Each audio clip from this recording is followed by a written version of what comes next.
More now from the Unified Independent Party Conference. In a moment, a panel looks at the U.S. political system's ability to solve problems like poverty, health care, low voter turnout, and the role of independent voters.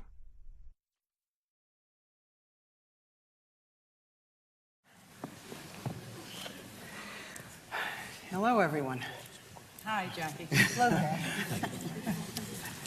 All right, so let's get to it here. All right, we took on a very big topic for this discussion.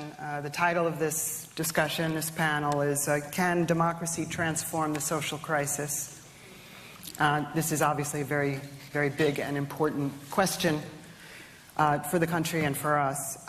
Here's what I wanted to do. I wanted to see if I could ask each of you to share some thoughts on the following question.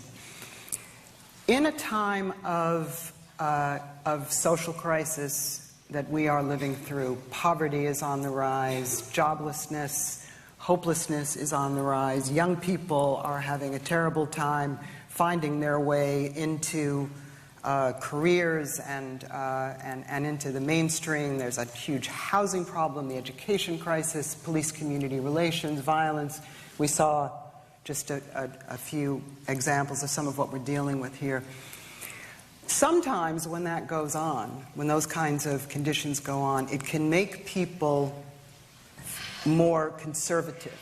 And by conservative, I mean more frightened, and more feeling that they have to hold on to what already exists because it's too risky to consider certain kinds of change, even though they also want change, and they feel that change is so critical and needed that they're torn in some ways because the conditions of life can be so difficult. So I wanted to start by asking each of you to talk about that from your vantage point, from your experience. Are the difficulties that our communities and that the American people in different ways are facing, is that acting as a brake on certain kinds of political changes? If so, how do we break through that? Or are there also new ways of looking at the political scene that people are beginning to experience, in your view, from where you sit? So let me throw that out to you. And well, you point to me. You know, I think if you take a look at what's happening, not just inside society today, but what's also happening politically as well as in business, there's a dramatic shift that's taking place regardless of what we do as leaders. Right? We certainly see it in terms of the numbers of people that are registering as independents. That's having an effect. In business, we're seeing a whole change that's taking place as well, and it's because there's now new technologies, new informations, new systems that people can operate.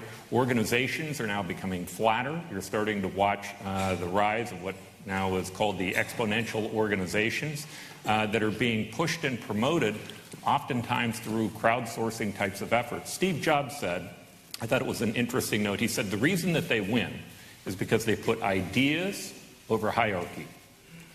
That seems to me to be exactly what has to happen in politics today. Mm-hmm. It's the idea that what we need is a system that promotes ideas instead of the existing system that we have that squelches it, that stops it. The existing system is built on hierarchy. It's built around power, and interest groups tend to have a disproportionate voice inside that system than people do. Right. Those changes, I think, are, again, they're happening organically. Our political system is just simply way behind the political curve. Yeah, Tia. Well, I'd like to add also, there's an African proverb that states, when the elephants fight, the grass suffers. And that's what's going on with the political climate here in America. You know, we need an independent elephant to step in the middle and say, you know what, we need to stop this bickering and get the job done. Now, the question you asked, like when I ran for governor, I just want to say this.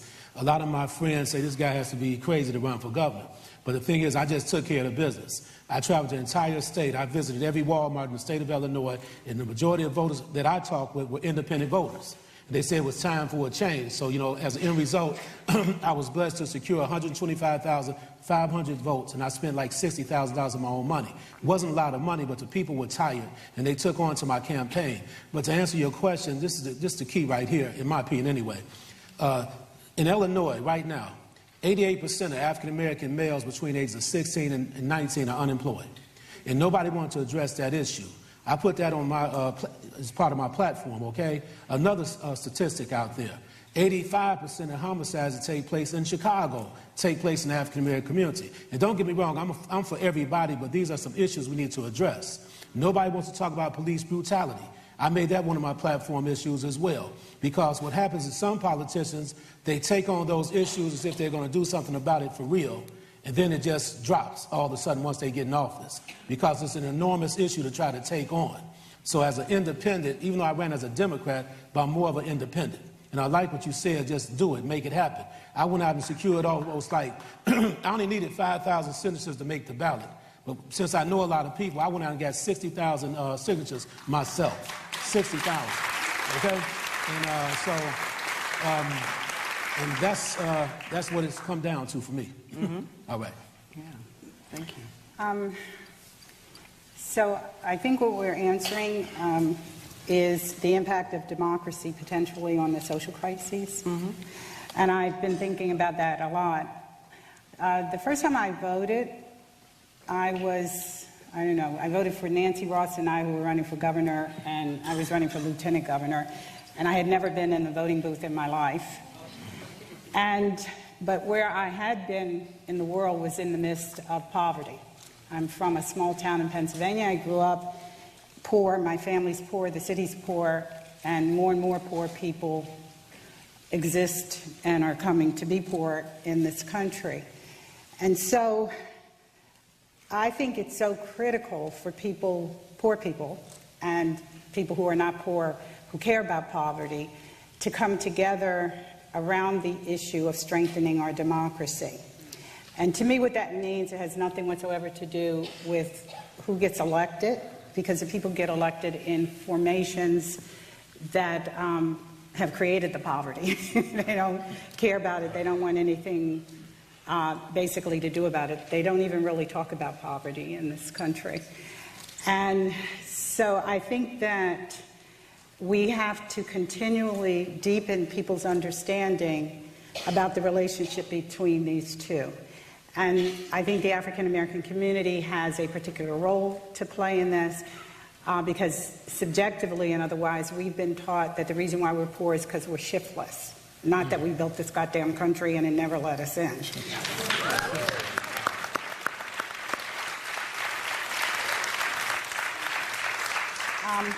And I think there is no way to engage these issues unless we come together and not just go to the voting booth, but do what we're doing today and what people are doing, which is to create an environment where voting means something.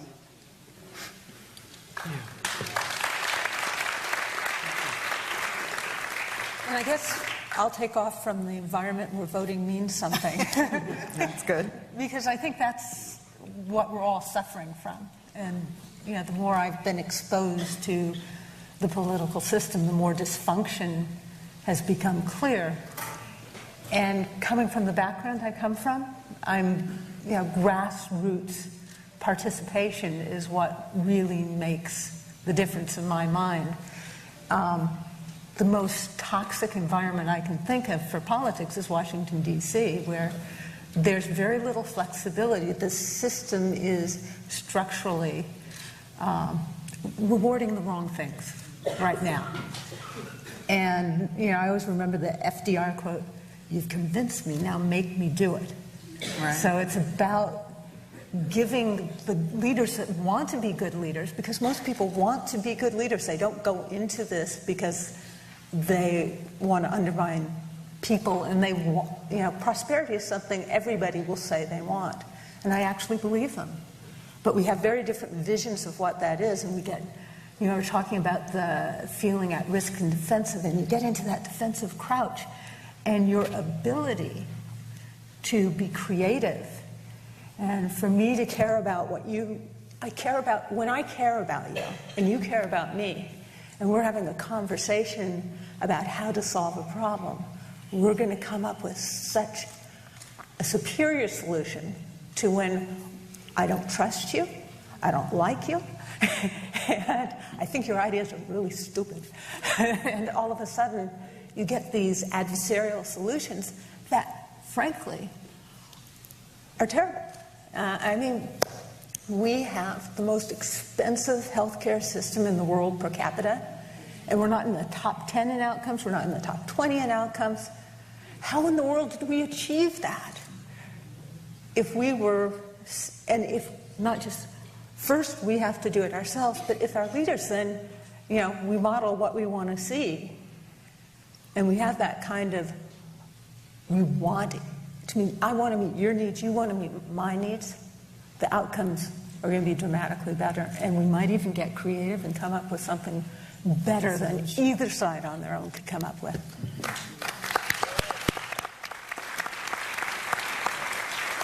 I think that also says, though, I mean, it just speaks to the existing architecture of the system is designed to keep people out. It just is. It's designed in a way in which is exclusive.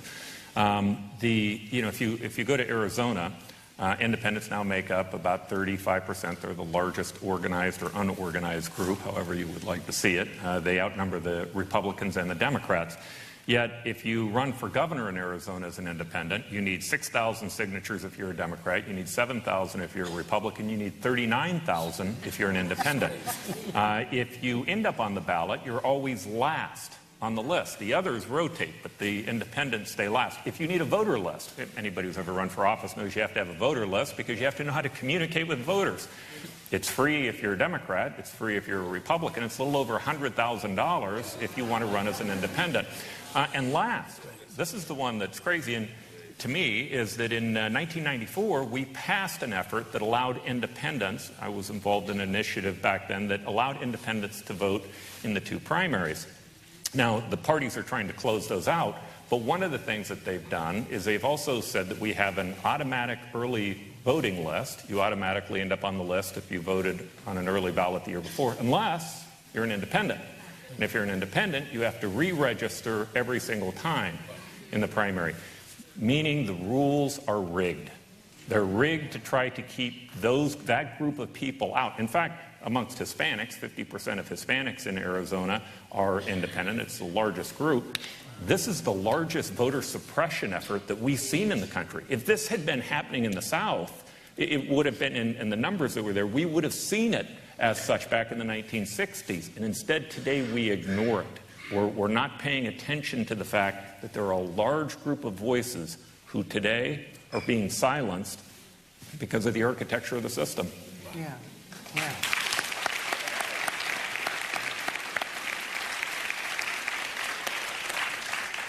Let me see if I can pick up on this, because just in this first round here, part of what I hear everyone describing in different ways is there's a set of things that have become intractable in this country. Intractable poverty, intractable conditions that produce violence, intractable systems in the political sphere that don't allow people to participate. It's almost as if things are frozen in place and everything is allowed to be only the thing that it already is. How do we break through that? Well, in my opinion, I think you have to continue to organize the independents once again and begin to, present your, the solution to the powers that be to a degree, because they're not going to go for it. For example, when I ran for governor, like I said, I ran as a Democrat, but at the same time, it's as if I made a lot of enemies too, because I did so good. And so what happens is that even some radio stations, public-funded TV shows, it appears they were on the payoff for some of the other politicians. They wouldn't let me get on some of their shows. I had to continue to organize and advocate for, Hardeman for Illinois, and for the people in particular. So it's difficult because the powers that be, like you were talking about, they had a system rigged. So it's going to take the multitudes of the people to continue organizing and staying in their faces with the issues. I mean, we have enough independence throughout America to make some major changes in a lot of states, but it's going to take a real leader, you know, somebody in leadership from the independents to push that agenda. I'm talking about nonstop. The same way that people are organizing in Ferguson, Missouri, we need an independence organizing effort that's second to none to push the agenda of the independents, because the independents' voices need to be heard. But if we allow the status quo politicians to continue to just push their policies, we won't gain any traction. And that's what I would like to add.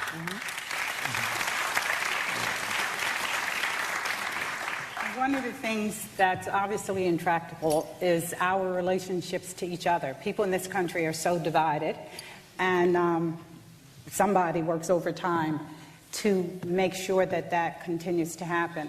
To me, why democracy can impact the social crises is because, for me, what democracy is power for the people. And we have to take ourselves seriously as the people who have to produce that. And so many things, like the way in which poverty is understood and organized in America, keeps us apart. I've been speaking to a lot more white poor people over the past couple of years, and I say to them, you're poor. The thing that you have going for you is that the government says to you, but at least you're not black. But that doesn't feed your children. That doesn't deal with the crises in your homes as you work to try to come to terms with that. We have to do something about that, and what that means is that people have to come together and work in ways to transform this, and we have to have honest conversations about what's happening in this country and in our world. I spend hours teaching the Black and Latino community, individually and overall, that it is poor, and that poverty is not a personal position. It's come about as a result of our history in our nation and the abandonment by so many different institutions. The schools stink, like everything is a mess. And to the degree that we accept that and we can cross those lines that exist between us and, I don't know, white people and other people, which is what the independent movement, I think, has done so well, but it has to grow at the bottom around these issues also. I think we could transform America, and that's what we should be working on.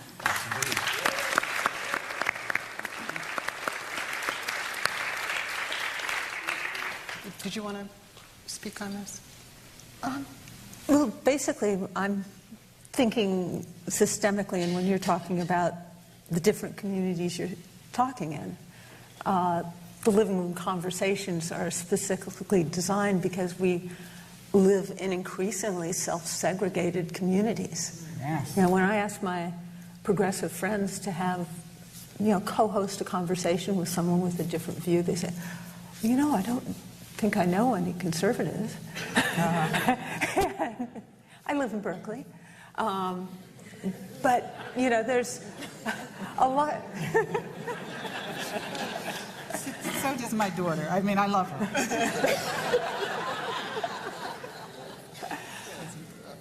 But, you know, that's a terrible thing to say, that we have had that much division. And we know that when people with like minds talk together about an issue, they get more radicalized with that view. And that's part of what's been happening to us. So we're living increasingly in separative narrative streams. And when I talk about an issue with some of my conservative friends, sometimes our facts, dang, they're different. Right. They're very different. Right.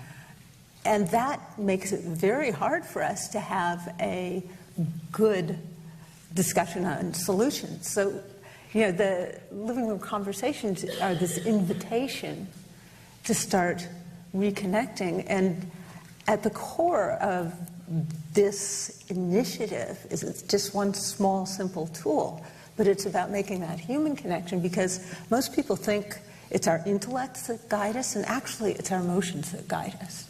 So it's when I like you, I hear what you say, and it has a lot more, I'm more likely to remember it. I'm more likely to believe you. And I'm more likely to be sitting there and trying to figure things out with you in a way that's going to try and make you happy. And so if we can just start having relationship, then our potential for solving all these issues, I'd love to have living room conversations about the Arizona structure, because I bet you people across the board would say, hey, that's not fair. I would like to change that. But, we're sending up flags all the time. This is the tribe I'm in, and if you're not in that tribe, then you're kind of careful about what you say, and then you don't really get real till you're with, and this is a self-fulfilling prophecy as we find ourselves drifting apart. And my hope is that in independence, you have the desire to be part of the democracy and help heal it. You guys are in a wonderful position to say, yeah, we're going to be part of this, and we're going to be a healing part of this conversation and democracy. Yeah.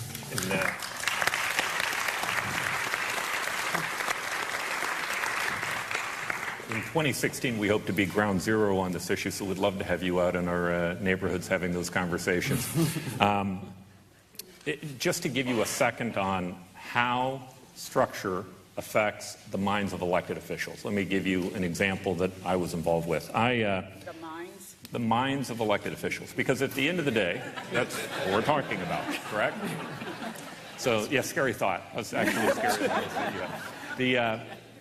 I became mayor at 29, but before I became mayor, I was on the city council. I was elected at 24 years old. I grew up in the second highest poverty pocket in the state. I did have the great fortune of having terrific parents and 9 brothers and sisters. But nonetheless, I came from a poor area, and I ran in a district that was pretty much an affluent area. Well, I won by knocking on doors, meeting people one at a time. I knocked on about 80,000 doors over a period of 12 months. And I met with people.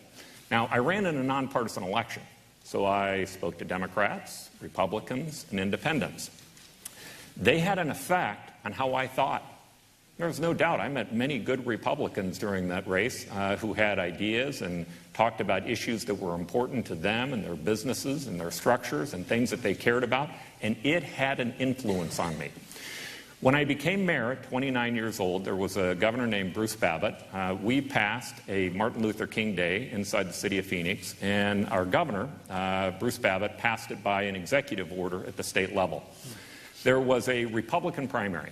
Republican primary, when Bruce left, was a very heated primary. Many people thought that a moderate fellow by the name of Burton Barr was going to win, but what instead happened was that there was an extreme individual by the name of Evan Meekum, who pulled out the primary race. Once he won the primary, he was pretty much set to win the general election. Now, when he got into office, the very first thing that he did, he said, the very first thing I'm going to do is I'm going to get rid of that darn Martin Luther King Day.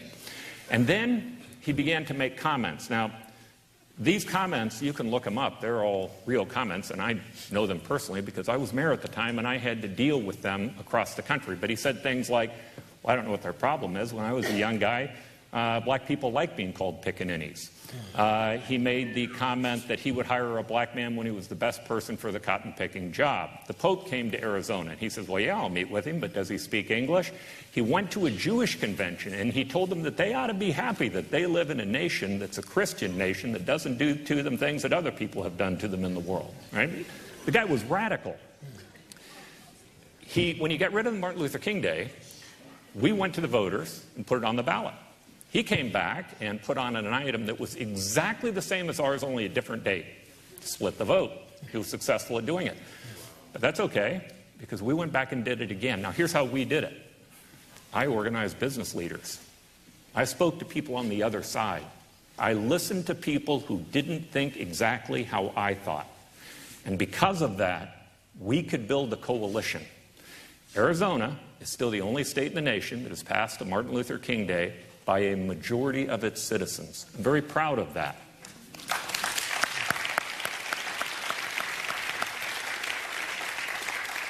The same electorate that voted in Evan Meacham. Now think about that. Now, Arizona today, we're having to deal with issues where they have a papers-only pleas bill that was passed by the legislature that says that you can go to jail if you don't have your papers. It was fortunately struck down by the U.S. Supreme Court. We had another issue that said that you could legally discriminate against gays.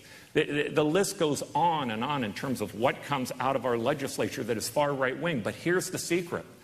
They do not represent the Arizona voters. They represent the 4% of the people who show up in a Republican primary in our state. The key is for Arizona, for us to be able to break out of that and to give a voice to the majority of those voters, is to make certain that you change that architecture. But here's what's even more important. You cannot get people to understand poverty unless you're willing to understand commerce. You cannot get people to understand how to fix problems until you understand the importance of working together. A nonpartisan system, in my opinion, is meant to facilitate communication between all sides so that we can do those things that are important to move our society forward.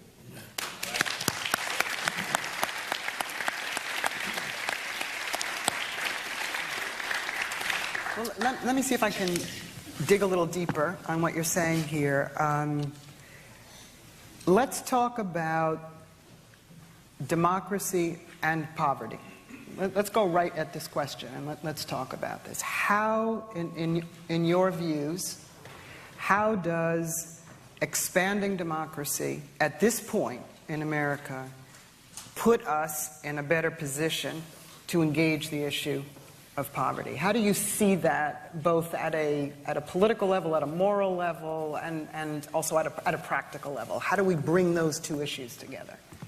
One thing is, in 2005, when Michael Bloomberg ran for mayor in New York City, we worked on his campaign. He was on the Independence Party line and the Republican line. Bloomberg got 50% of the black vote.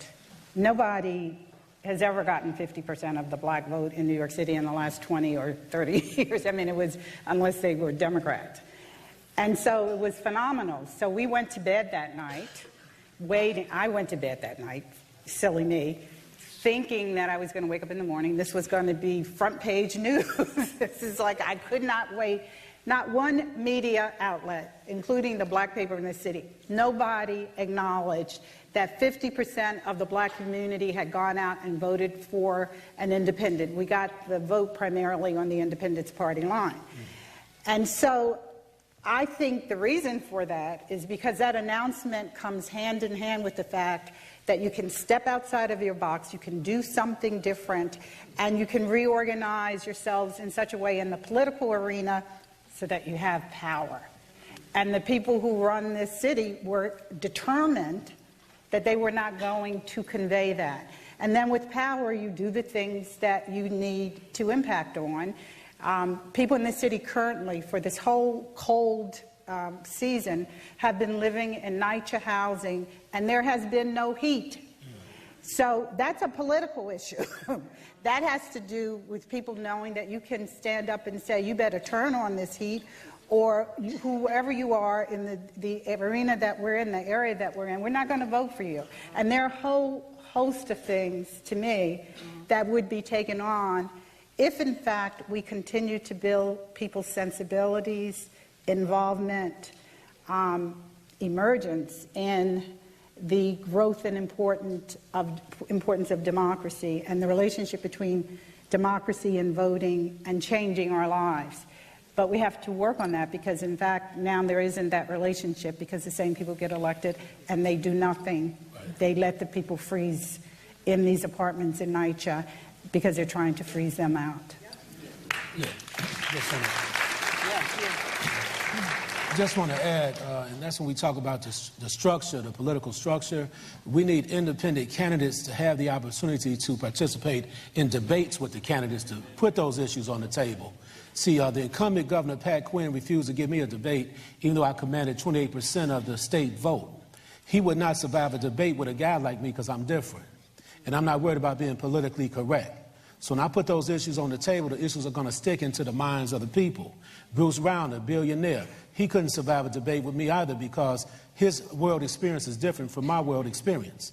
I'm born and raised in the Henry Horner Projects on the west side of Chicago, had to overcome a lot of, like everybody else, all of us had to overcome adversities in our lives, and we made good of our lives. So the thing is, we can present issues that the grassroots people are experiencing right now, and solutions based on my expertise anyway. So I think one of the solutions is making sure we had an open primaries, like you said, where we can have independents in the debating process, because a lot of independents are being overlooked. That word independent itself because of the structure.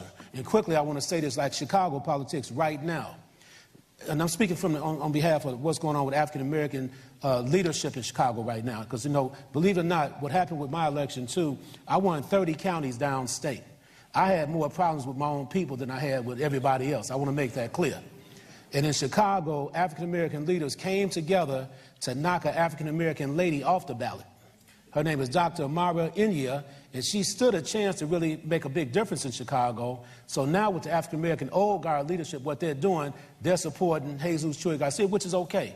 I know Chuy personally, but the thing is, instead of, then we represent 47% of the votes in Chicago, but we can never come together and support an African-American qualified candidate. Right. And don't get me wrong, audience, it's not really about the race. I want to make that clear. But when you have a voting block like that, you need to use it to your advantage. That's what I'm talking about. But instead, the old guard came together to knock the most qualified African-American female off the ballot. And so once again, the system is, playing a role with that. And we have so many issues in Chicago.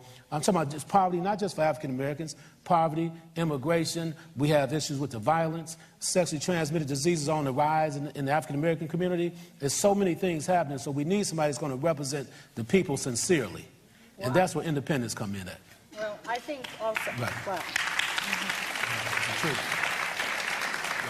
I think that we can't rely on the two-party system's debates to have our debates. I think we have to take our debates to the streets. And I think we have to organize people to participate in them, because they're never going to let us in. Right. The only way we're going to be in is that we change where in is. And it's on the streets. And I was going to take this to getting people voting, because, voter turnout is not good. Right. And the number of people that aren't participating are particularly, the younger you are, the less likely you are to participate. I read some California data just the other day that had the 18 and 19-year-olds, someone was quoted as saying more 18-year-old and 19-year-olds got arrested than voted last year. Now, that's just horrifying. And when you're trying to change the issues of poverty, as a co-founder of Moms Rising, one of the top causes of the poverty spell in this country is the birth of a child. And people that are, incredibly overwhelmed already with their lives, it's hard to ask them to vote, and vote when they don't see anything happening when you're voting. So we've got to convince people that voting is the way to show up, and other forms of participation. We have to be able to lift up the voices. I think young people, can I keep that? Yes. Yeah. I hear you. I think that young people don't vote because they are not stupid. I think they don't vote. What I really think they're saying to us is, you have not put something in place where my voice can be expressed and heard. I think that's why, you don't even have to be young. There are lots of people who don't vote because nothing transforms. So I think we have to focus on finding ways for people to make voting something that you do because it's going to transform the world. I think we have to teach people how to be political in ways that allows for them to stand up and speak in behalf of themselves and participate in what we're trying to do, which is to change what this political system looks like. And I must say, I know that there's this notion that black people and Latino people and white people are poor because we have babies. We're not poor because we have babies. We're poor because we have not been led into a system to function. And even if you don't have a baby, if you can't read, if you can't go to school, if you're not a part of it, it doesn't work. And if you're poor and you live in the community and you stand on the street corner long enough, because there isn't that much to do, which is why we built this All Stars Project youth programs, you will get pregnant. I just missed it.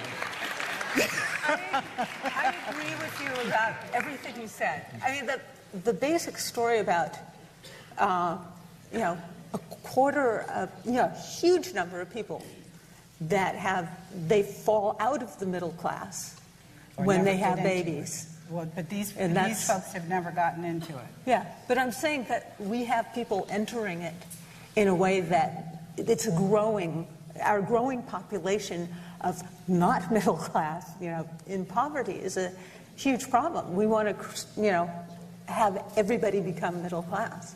And, there's a huge bias against mothers in the workplace and against single mothers in particular. I love you. I just don't want to blame our social crisis on babies. Oh, no.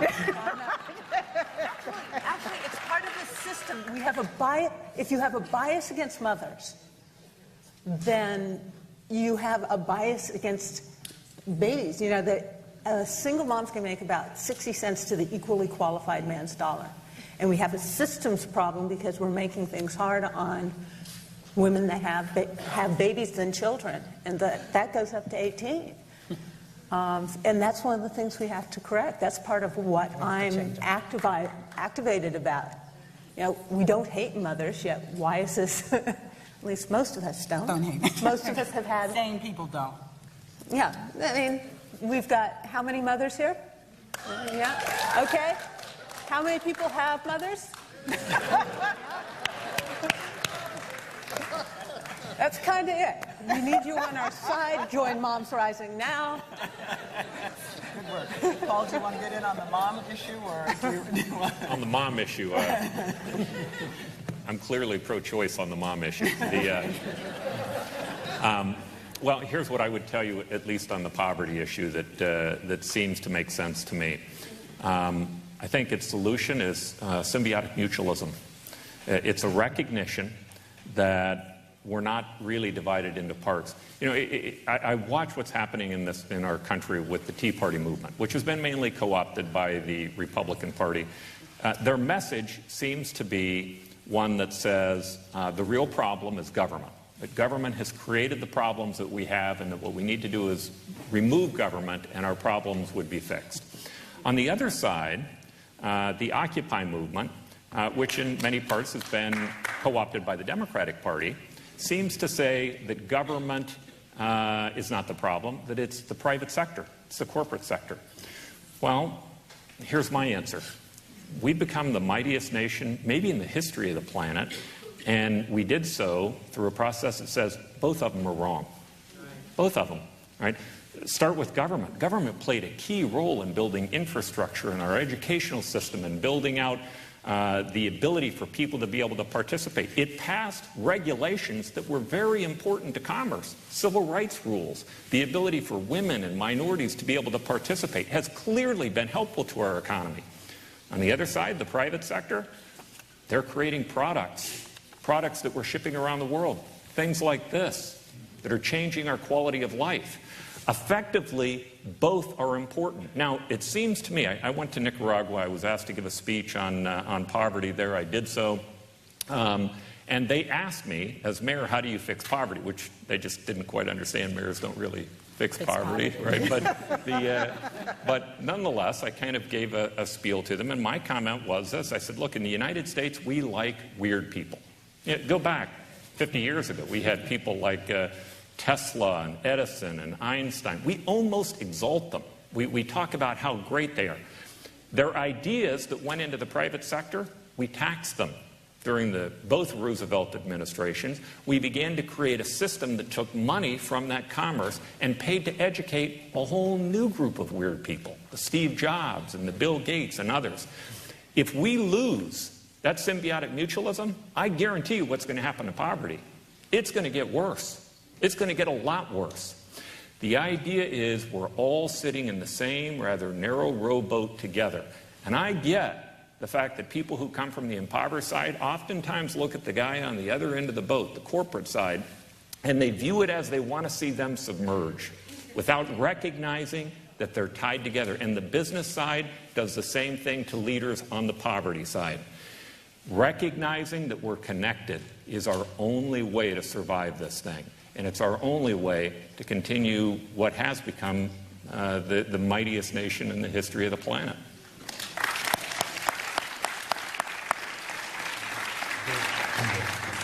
I'm good. You good? Yes. Okay. All right. I want to, in a couple minutes, we're going to open it up to the floor for your questions and comments, but I wanted to ask each of you if, could you say, the issue of myths about the political system, myths about the causes of social crisis and all of that have been touched on by a number of you in your comments. I'd be interested to know, could you each tell us, what do you think, what's a myth that you think needs to be busted up in order to break down some of these barriers that we're talking about having to break through? What's a myth you'd like to see crumble? Well, I guess I'll go for it. One myth I'd like to see crumble is that you have to have so much money to win political office. Seriously. Because I would like to recommend to anybody that's going to run for high-level office, go out and get double the signatures you need, not just to make the ballot, the signatures you need to win the entire race. Because to me, that's a big myth. And then what's happening is that, like television networks, radio networks, like the media, they keep pushing the fact that if you don't have big money, you cannot win. So in the minds of the people, it's a myth, really, because we've had examples of some people that can win without having a whole lot of money. Right now, Mayor Rahm Emanuel, $30 million in his war chest, is running against Chuy Garcia. Chuy doesn't even have $1 million, but he's in a runoff. So it can be done, okay? No matter what the critics may say. If you look at what's happening in D.C. right now, the GOP continue to try to undermine President Barack Obama. I'm not saying Barack Obama is the best man in the world, but he is the president. And they continue to try to undermine his leadership. That myth needs to be dispelled to the point where, matter of fact, I'm going to just leave it at that because I'm kind of angry about the way they're dealing with the president. I'm going to leave it at that. No, I'm going to leave that alone. Yeah, I'm going to leave that alone. No, but I just want to be straight up, though, because the reality of it is this. Either you're going to respect the president and let's lead this nation the proper way. Okay, that's the bottom line, because we keep going outside the boundaries of what we think is right. It's showing racism still exists, which we know it does. Okay? Don't get me wrong. Racism, we know it exists, but you got members of the GOP right now, they don't care how they show it. They're just blatant about it. I mean, they all up front, okay? Covert is one thing and overt is another thing. I just wish they'd respect the president, the man in 2 terms. All right? Period. I'll give you 2 myths that I'd like to debunk. The first one on your point, I do find it absolutely fascinating that the leadership inside the GOP are intent on making certain that people know that they do not like the President of the United States. That to me is interesting all by itself. But I do think that part of that is driven by the myth that they really are that interested in the policy side of the equation as opposed to the power side of the equation. Right. At the end of the day, here's what it comes down to. Who has the majority and who wants the majority? The political structure today, the Senate was set up to be this firewall, they said in the beginning years, to try to make certain that there was a more stable response to what might happen politically. But what happened, or what has happened, is that because they're really not just running for election every 6 years, because they want to control the majority, they're running for election every 2 years. And it creates an inability for that firewall to work. One of the myths that we have to break down is that, again, they're not in it for the policy. They are, in fact, in it for the power. And I think the public intuitively understands that. The second myth that I think we need to break down is this, and this is perpetuated, at least in Arizona, almost on a daily basis. The people who register as independents do so because they are either apathetic or ignorant. That's their view. All right? They do not recognize that it is an affirmative statement about what they care about, and that's why people are registering as independent or nonpartisan. They have given up on the existing political system, and they believe there has to be another way. One myth that I would like to totally eradicate is that under the current system, if you vote, you can make a difference.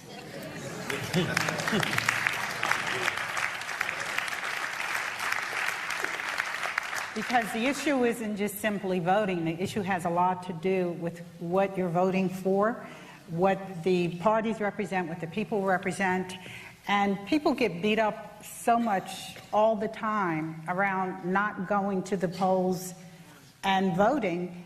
But in some ways, I think it's important to recognize that when people keep voting and the same things happen, that turns them off to politics, to power, to anything. They want nothing to do with it. So I always think people are smart, that they don't go vote unless you give them a real and actual alternative, because otherwise the only thing that you're doing is playing into the hands of the people who take our vote and do nothing. It's just not true.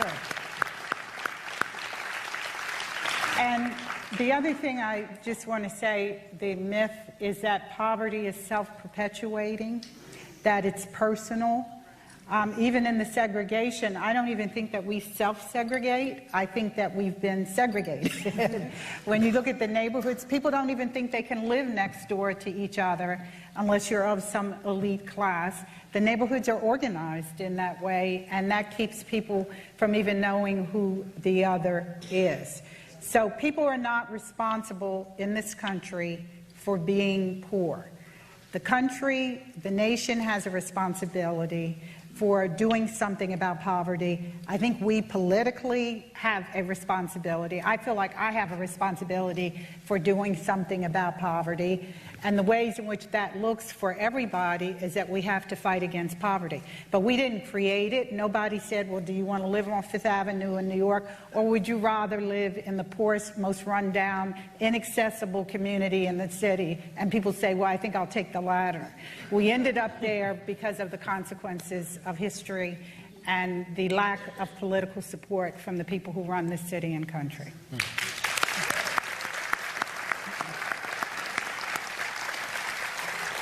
Well, so many good myths have already been put out there. I guess the myth that I'm most focused on right now is about the other being kind of dim-witted, the other being mean-spirited, the other being callous. And the really good news that when you take the time and you create the kind of space that allows for listening, and really living room conversations could be living room listening. When you really hear each other, you find that, even these people in DC that you're going, wow, can you do that? That most of the people get into whatever role they're playing from from a good place. And for the exceptions, I'm sorry, I just don't want to go there. But I think that is true of the vast majority of people throughout the spectrum. And how do we start opening things up so that we start benefiting from the richness of our views used together and our energy put together? So. So now we're going to open the floor up to you. And so we're going to get some house lights, and we have microphones at either end of the aisle. And I ask my co-panelists here to join me in this discussion with the floor. Sir. Yes, I just want to, I have a statement that I would like to make. My name is Mark McPhee, and I'm part of CICA, which is the Committee for Independent Community Action. And I just want to say that we must continue to organize on the grassroots level, as Mr. Teal has stated, and that nonpartisan and open primaries is a must if we want to commit to true democracy. We know for a fact that the Democratic Party has taken our votes for granted and have sold us out, and that the Republicans are only willing to let us in as long as we're willing to come in through the back door. I want to thank Dr. Newman and Dr. Falani for giving us the blueprint, and that is the mantra that we state all the time, that our children cannot grow unless they are first taught to develop. And I want to personally thank Dr. Falani for giving me the opportunity to develop and grow. You see, I have 2 degrees, and I still find it hard to find a job. And I thought that with all my education and all my knowledge, that things would be a little bit easier. But I'm still a person who was brought up in poverty, so that is something that I had to realize. And I thank Dr. Falani for giving us the tools to empower us. But more importantly, I want to say that I am so grateful to be here in this room this morning with a number of movers and shakers that are thinking independently. Thank you so much.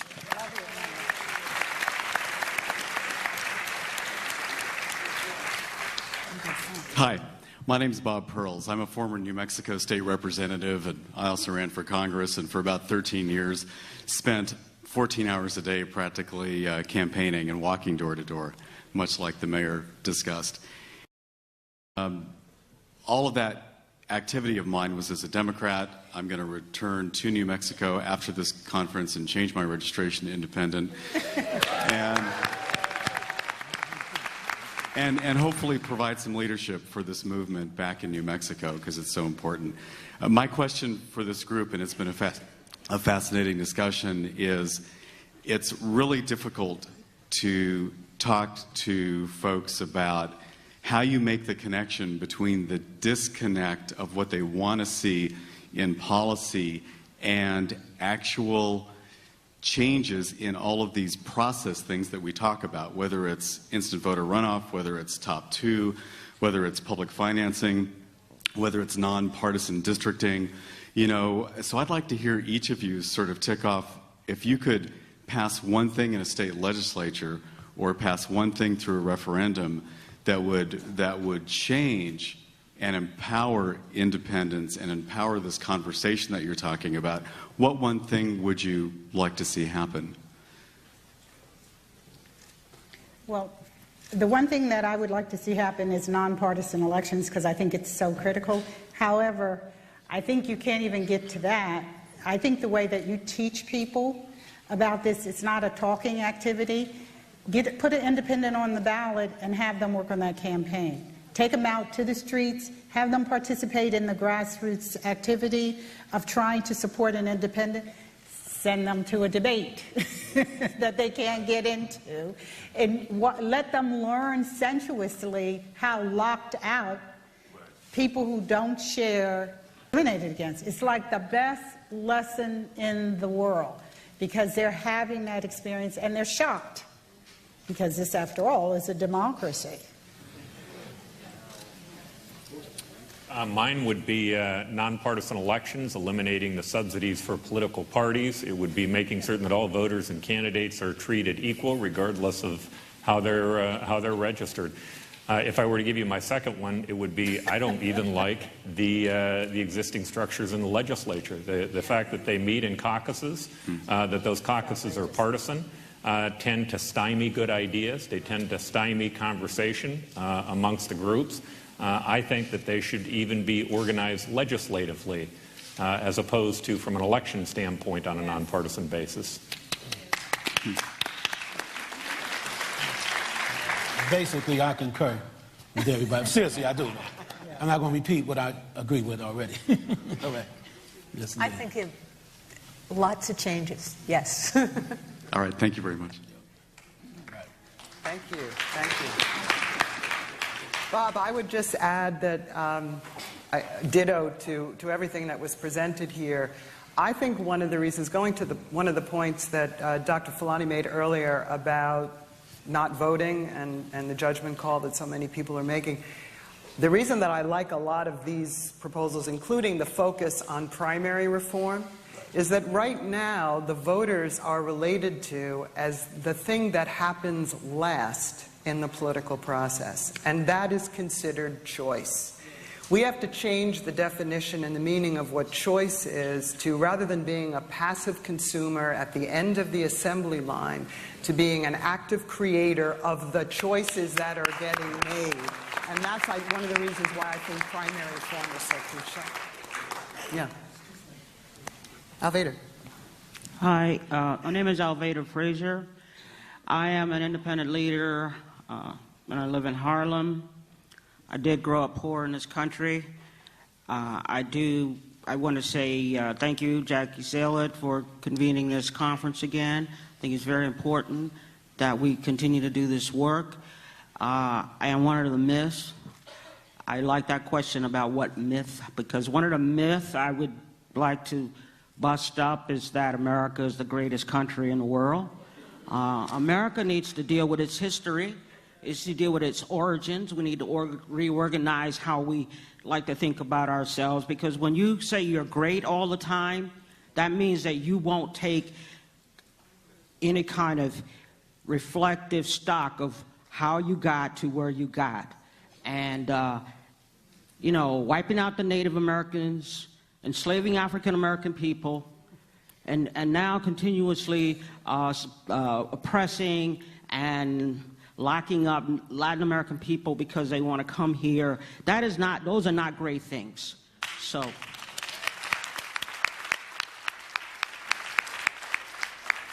we need to get real with ourselves and get honest, and we can reorganize, you know, how we are together. I do believe that conversations are important. We call them revolutionary conversations because they're hard conversations. They're the conversations we don't want to have with each other. But I do appreciate this conference and all of the dialogue and conversation that's going on here. I did work on Dr. Fulani's 1988 campaign, where we had to get 1.5 million signatures to get her on the ballot across this land. And when you go out there and you get in the grassroots, you knock on the doors and stand on the street corners and you talk to people, you learn something about where you are, who you are, and what we need to do. So, yeah, get involved, get activated. Top 2 open primaries. I like it because it's a solid tactic that we all can organize around, while we also create dialogue around all of these other issues. So thank you very much. Enjoy the conference. You all look beautiful. Thank you to our leaders.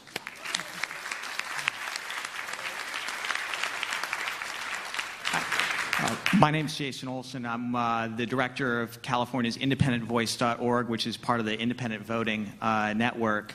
First of all, I want to say thank you very much for hosting us again. It's always wonderful coming out here and seeing so many amazing faces in the auditorium.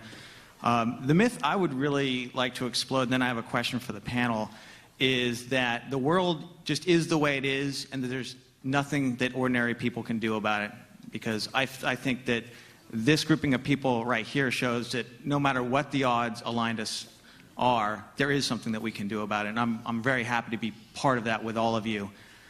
In that vein, I was wondering, particularly for folks who are, maybe this is your first time to one of our gatherings, I'm wondering, how has this conversation impacted you? What are you going to take away from this? What are you going to take away from meeting various folks here and as you continue to approach the various reform efforts and work that you do in your lives?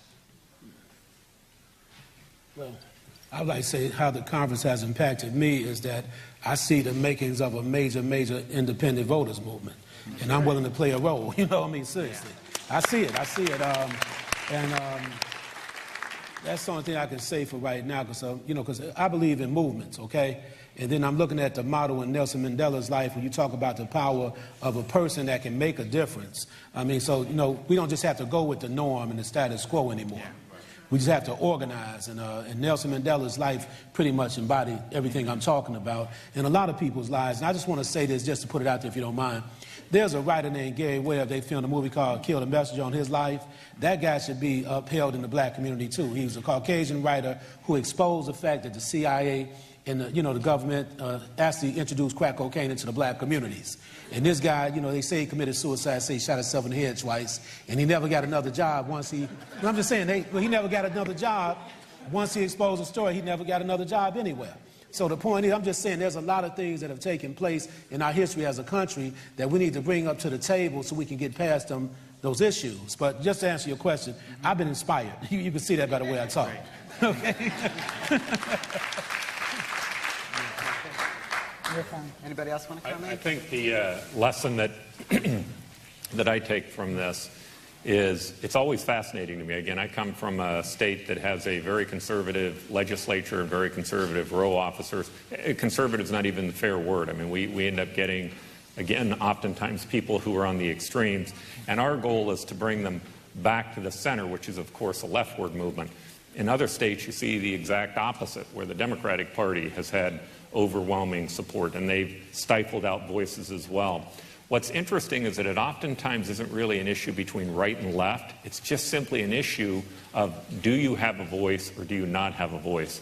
I would tell you that what I think is probably the single most important thing to the movement is that it is not going to be carried off just by a single state doing what they want to do. It has to be a national effort. There has to be a national voice. There has to be a national group of people who are coming together to talk about its importance. And in that, you're always going to find differences, but you're also going to begin to find that area where we have common ground that we can move it forward. And I'm thinking about what conversations would really help this reinvigoration of democracy happen, so that, you know, we had twice as many people showing up at the polls in off years, so that we felt like when we had our leaders working for us, that they were really working for us. And I don't have the answers to that right now. It's exploration. You know, with Move On, I saw viral moments. Over 15 years, there were 3 truly viral moments. And when is that, what I sometimes call a Goldilocks moment, when it's not too cold, it's not too hot, it's just right, when this can take off. So, you know, you can talk about the slow build, but it's a punctuated equilibrium. You're going along, but then all the things can flip. Yeah. And, you know, will the independent movement be part of helping it flip in the way I'm dreaming? I don't know, but I'm hoping.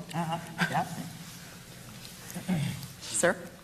Hi, my name is Peter White. I'm from New Hampshire and a longtime activist, like I think many people here are. And in my opinion, most people or many people don't vote because they're not inspired by the candidates. We're stuck in a Wall Street two-party crap trap. Most people don't like it, even the people that do vote. They have to bring their clothespins to the polls. At least I did. So I think what people really need, I think we're ready for a voters' revolution. Yes. And I think for the last 10 years I've been saying that. 10 years ago people would look at me strange. Now everybody says, yes, we need a revolution. We have to flush Congress. You got the inference, flush Congress? Because they're full of, well, never mind. Yes. So my question for the panel is, don't you think we need to run independent candidates for local, state, federal, and presidential elections next year to lead that voters' revolution? The time is now. I concur. You know, I agree with you. I agree with you. That's the only thing I can say. I definitely agree. Okay, I'm going to be a troublemaker. I'm right now, you know, my experience of the political process is that throwing in another candidate is sometimes really helpful, but it doesn't go to the core of our divisions. And that's where my real, you know, interest is. What's going to cause the flip? And I'm just putting that out there as my question. Okay. Right. Sir, before you start, just one second. Just to let you all know, we're going to run this discussion period until 12:30, so that's 15 more minutes before we break for lunch. So I just want to ask people to keep your statements or your questions concise. Thank you. Thanks to each of you for leading this discussion. I'd like to suggest, first of all, briefly that according to my research, there's a faction of Americans who, despite being Americans, actually hate American democracy, and I think that's part of our problem, and that's what we're up against. That's just to throw that out.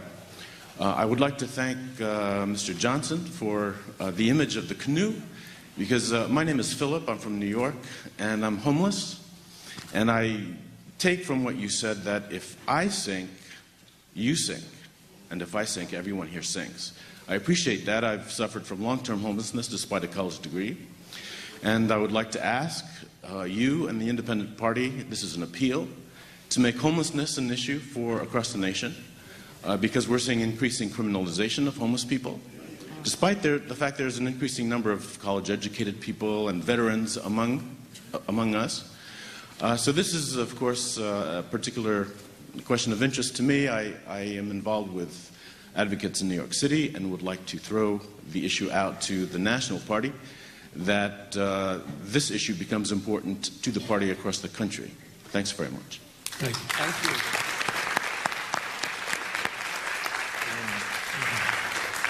I think homelessness is poverty.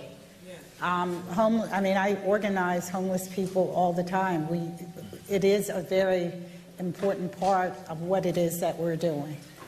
It's critical, and what I teach homeless people is that with all the pain and misery involved in how their lives are lived, they have to get out here and help to build this. That's going to make the difference. Right. So thanks for your... In Arizona, we created the Central Arizona Shelter, which was an organization that started while I was in office, and then I was involved in putting together. We put business leaders on that group, and it was mainly because our legislature and others completely ignored the issue. It is amazing how after we put corporate people on that board, first they came up with very good processes and procedures. They did a very good job of being able to deal with financially, keeping the organization healthy, but they also became a voice to the other side. And again, it's my concept that I think I would really stress to you today is understanding the importance of symbiotic mutualism. You have to find ways to take these issues and bring people together on them, to educate, to listen to one another. When that happens, it's much more healthy for democracy, and it has a much greater sustainability. Thank you. Homelessness was part of my platform in the state of Illinois when I ran for governor. So I'll keep that up there. Thank you. Keep it simple. Yes. Hi, my name is Adriana Carter. I'm a third-year student at the University of North Carolina at Greensboro. I study human development and family studies, African American studies, and the African diaspora. And I just have a question for the panel. How can reform and independent politics bring about enough social and structural change to a capitalistic society whose very foundation is built on perpetuating violence, and that violence being poverty, capitalizing off the poor, keeping us poor, and making the rich richer?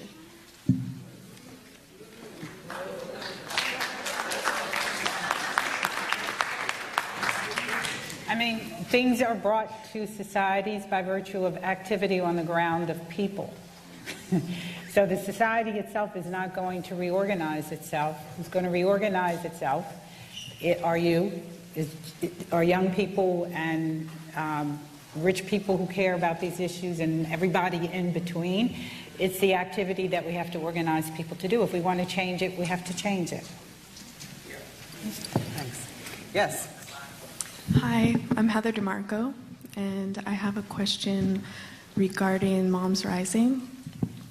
It's something that really intrigued me, and I agreed with both of you that we should not blame the social injustice on babies.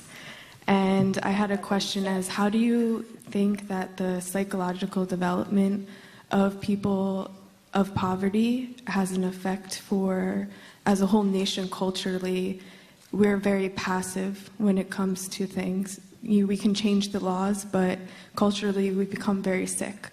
And the impression to think that a woman and a child is something that is not worth change is quite sad in this nation.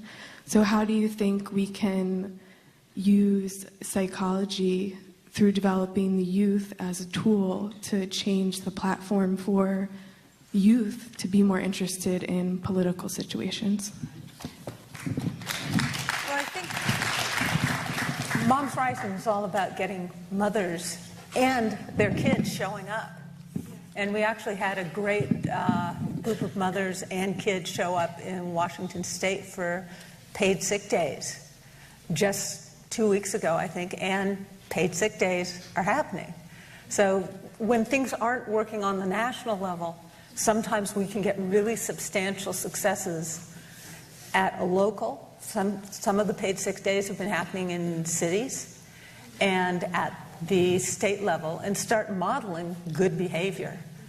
It is a big system and there's a lot to do, but the hope is that doing some of this work now, it will start moving faster and faster. Could all the young people in the room stand or raise your hands? Look at them. That's my answer.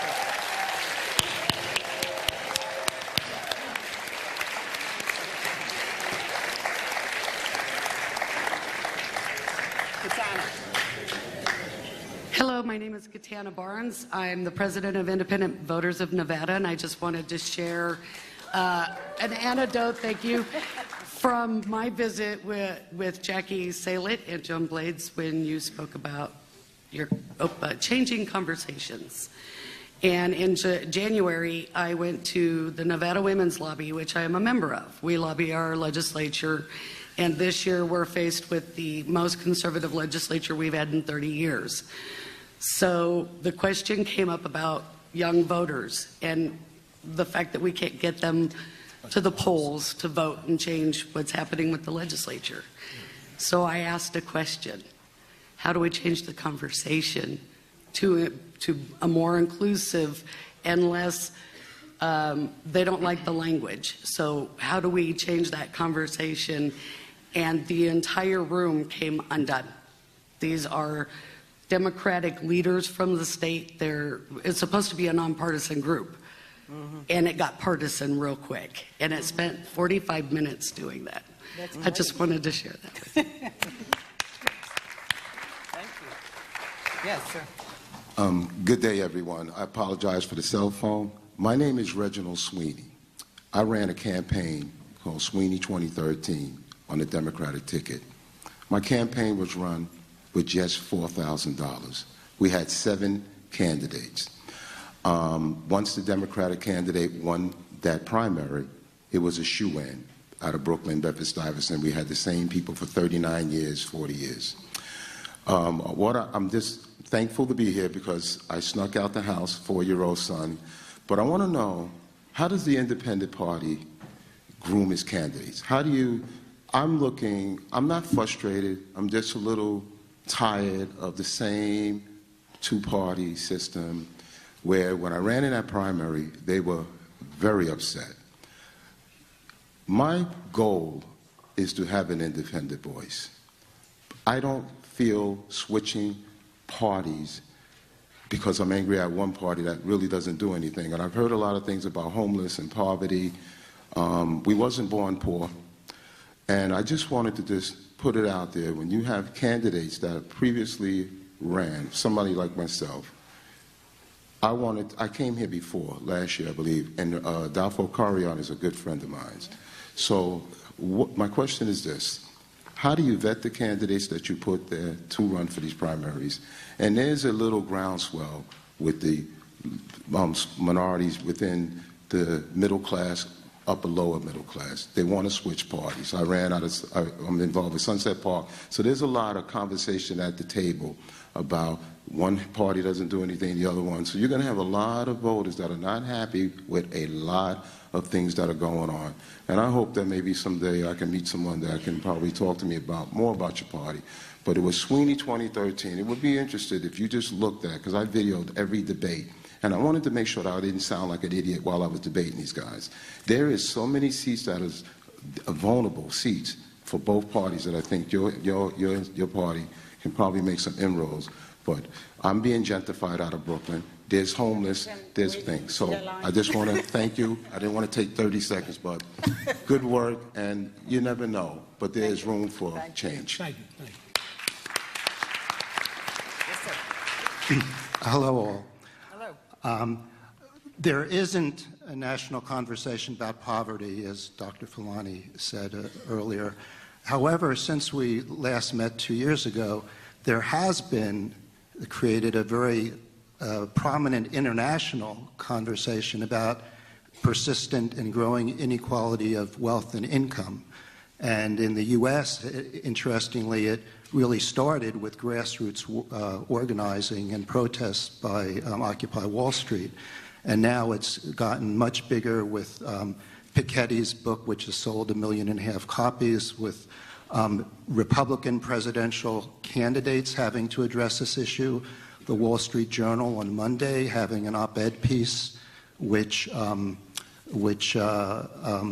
tried to refute the idea that the government and the political system can do something about these conditions.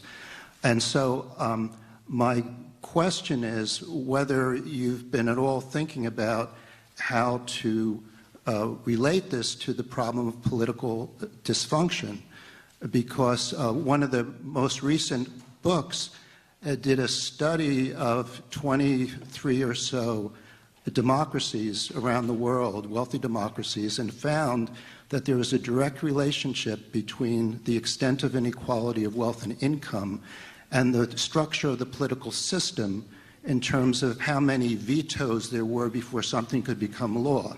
And we're right at the top of that because we have the Congress, the Senate, the President, and the Supreme Court.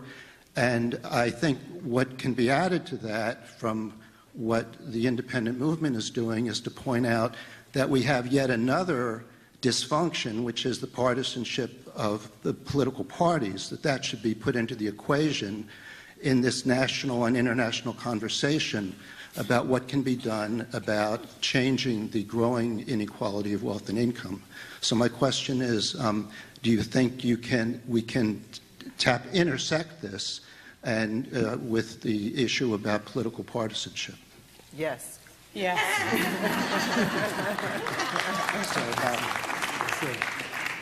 Hi, my name is Doreen Anker from, I'm with the delegate.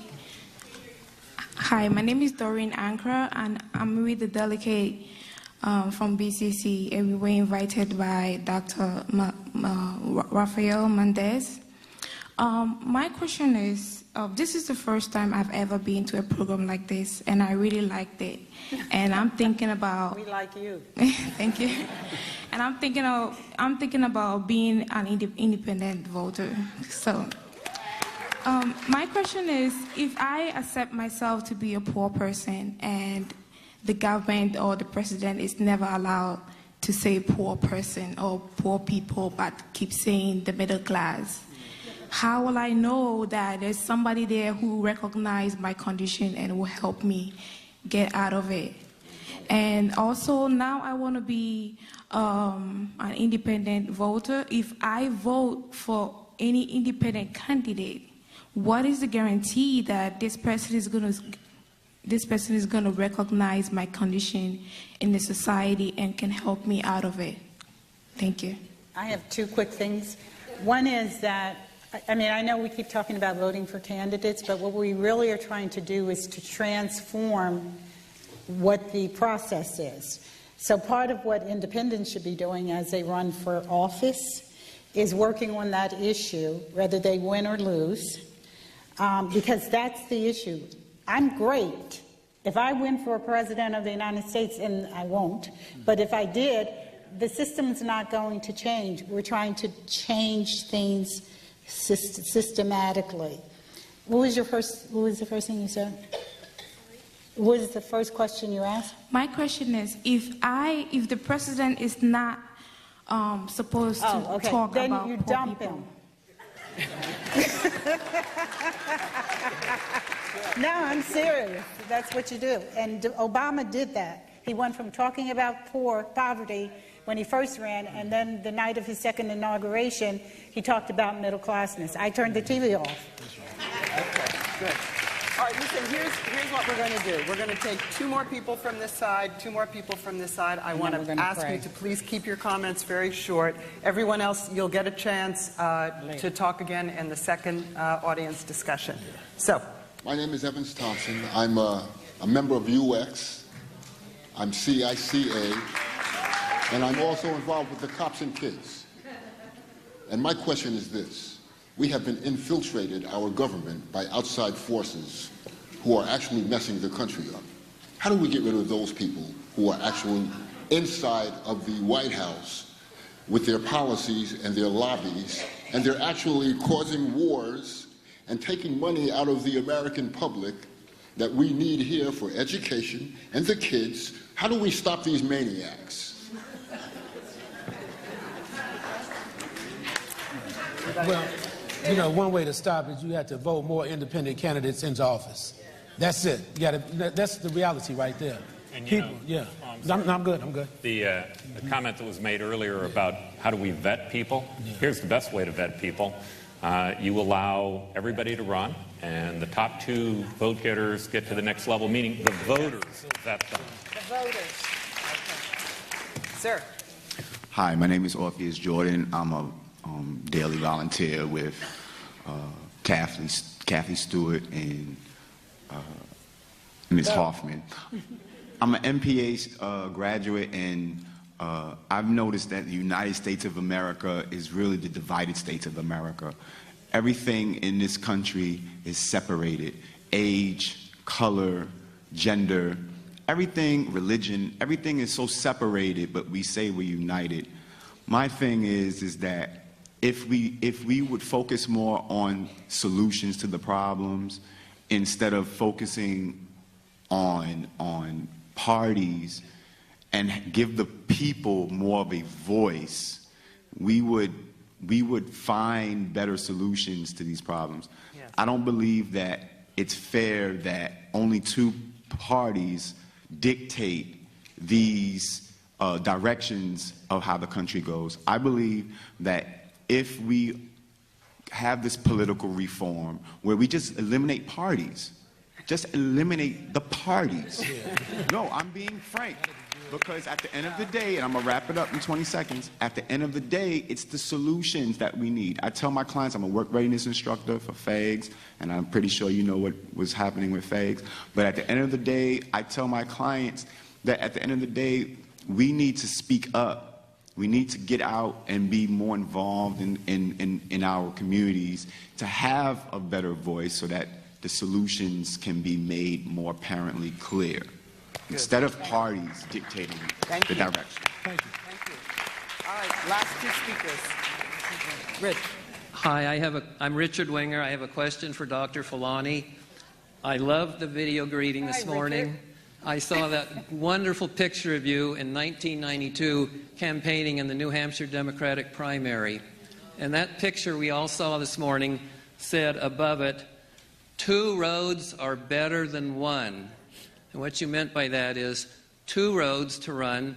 I'm running in the Democratic primary in New Hampshire, and I'm running in the general election.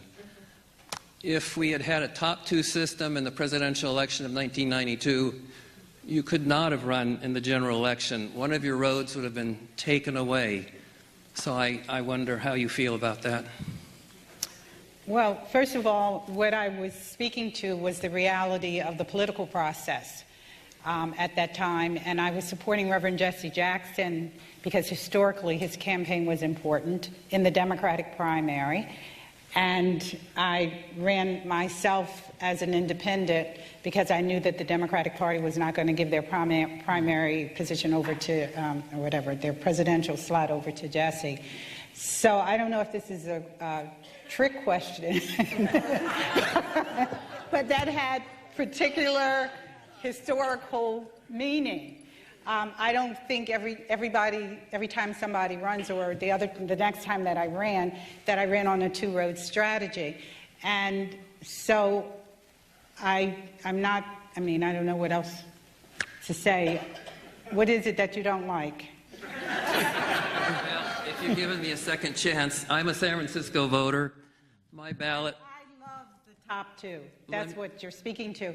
And the reason why I love top 2 is because I have watched in the communities that I'm most close to, and we see all over the country, the same people run for office, the same people get elected. There's no challenge in the black community and in other communities. You can be the dumbest person in the world, but if you've been in office for 55 years, There's nobody to have a debate with. So I am passionate about it because I want people to go in there and I want them to kick their butts. I want them to say to these politicians, let me tell you what you should be working on, and say to the community, I'm better than them. You don't have to be locked into supporting them because they're the only people here. We love Top 2.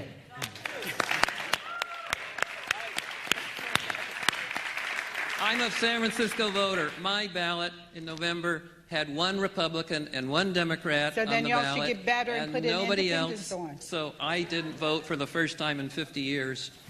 Sorry, but thank fine. you very much for taking And it's good to see you. Okay. Young lady, last speaker. My name is Dominique Edwards. I'm a student at University of North Carolina at Greensboro. I'm a dance major as well as a psychology major and a minor in human development and family studies. The myth I'd like to break is this idea that youth don't care to get involved with changing the structure of the government. I'm 20 years old and I promise you that we're with you guys. We're all together and we're together for this. Okay. Creativity is such a beautiful gift to each and every one of our minds. It doesn't just lie in the hearts of painters, musicians, dancers. It's in all of us. Finding new ways to do things is an outcome of creativity. I think those who believe in continuing the bipartisan system lack the creative motivation to change the process, not because they don't want to change, but because they're scared to be creative. What we can do about this, I don't know what we can do about this because our school system doesn't allow us to practice creativity in a way that sticks with us as strongly as it should, so that it sticks with us in all areas of our lives.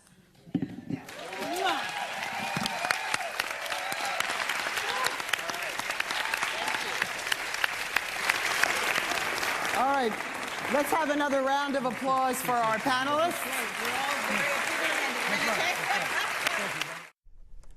Coming up on C-SPAN, a conversation